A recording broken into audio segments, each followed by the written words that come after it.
So I have a doctor's appointment in about 3 weeks, and if there's any signs of a heart condition, I'm gonna blame what I just witnessed yesterday.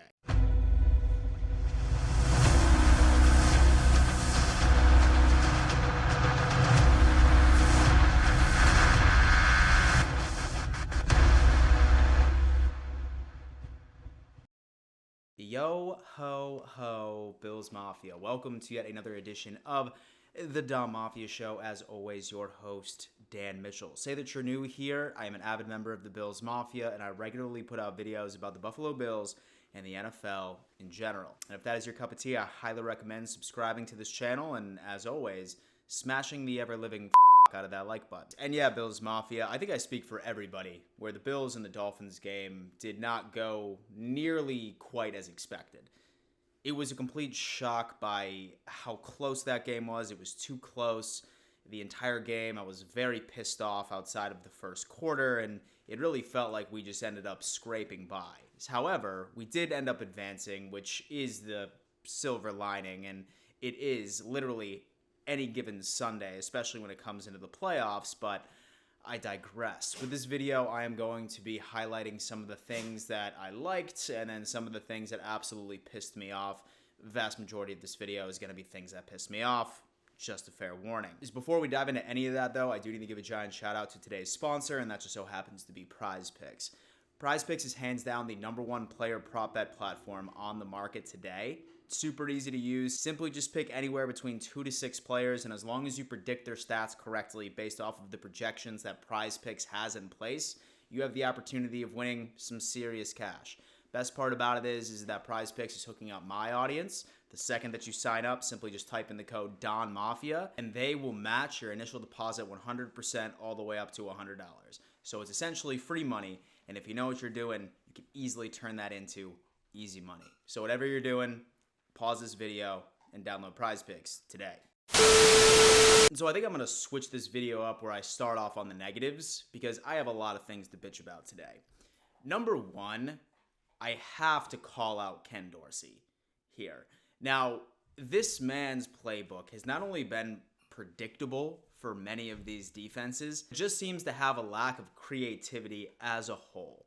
I mean, I'm sure a lot of us were sitting there during that game watching Josh Allen attempt bomb after bomb after bomb after bomb, is almost considering the fact that that was the only thing that he was trying to do. Don't get me wrong, I love a good home run ball. So I love deep shots down the field, especially that one that Stephon Diggs ended up going on ahead and taking care of for us. But literally, how many attempts, 50-plus yards, did Josh Allen have on that game on Sunday?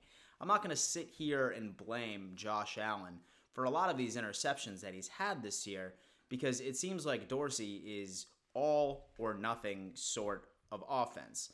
Same thing goes with our overall run game. He completely abandoned it, right? Both running backs seem to be doing very well. Devin Singletary, who won the game for us, only had about 10 carries, still at 4.6 yards per carry, wildly effective.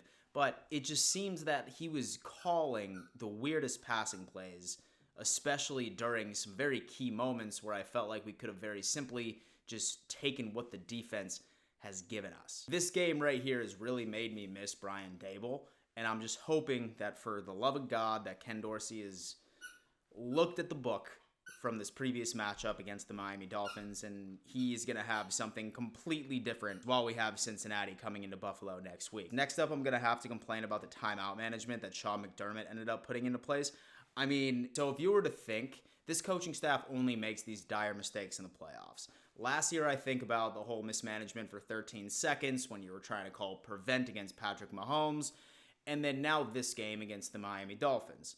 There was 2 significant times where it was Sean McDermott's fault that points were left on the board, or possible points. Number one, when Stephon Diggs ended up almost catching that touchdown pass. I mean, honestly, he has access to that jumbo screen. He could have saw that he didn't have possession. I'm glad that he was fighting. I'm glad that he was rolling the dice.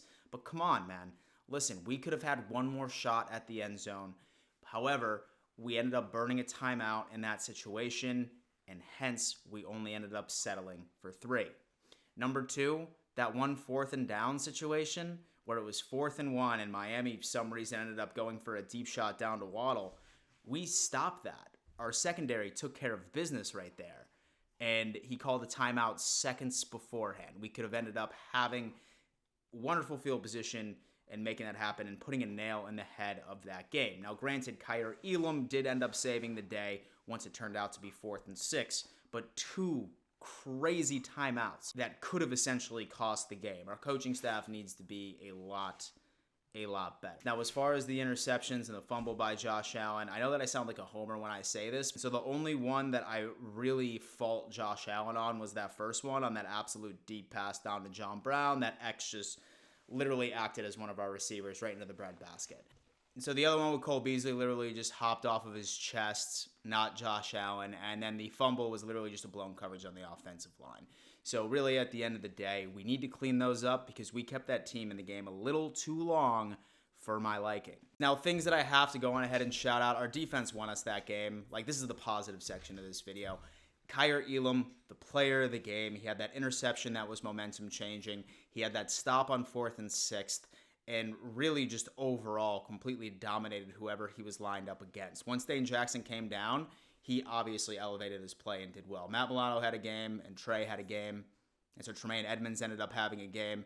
It was an all-in-all defensive showout. So some people might be upset with that situation, but at the end of the day, we need certain units of our team to step up when the other unit is simply just not performing the way that they should. Now, trust me, as a Bills fan, I would absolutely love for our offense to be reeling and our defense to be dominant. And so, however, it just hasn't happened to be that way. Now, the thing is that so far the Bills have seemed to play down to their competition a lot this year, and the fact that we ended up going up against a divisional opponent. I hate going up against divisional opponents. I did not want to go up against the Dolphins, the Jets, the Patriots, whoever in that first round in the wild card. I wanted the Steelers, etc. However, those teams are built to beat teams within their own division. They're familiar with what the Bills are wanting to do, and now that the playoffs have transitioned and everyone from the AFC East is out, minus us, of course, I don't think that we're going to be seeing performances like that again. Shout out to Miami. Their defense is absolutely incredible. Great pass rush. We all know that the Bills struggle against teams that have incredible pass rushes. So, going forward, we have the Bengals, who has a middle-of-the-pack pass rush, not a big sack leader. I think that things are about to be A-okay. So, Bills Mafia, thank you so much for tuning in. Please sound off in the comments on how you thought about that game. I'm still stressed out about it personally. So, however, I'm just still trying to move on so we can redirect our focuses over to Cincinnati coming up soon. Thank you so much for tuning in. And before I let you go, you better always remember, let's go Buffalo.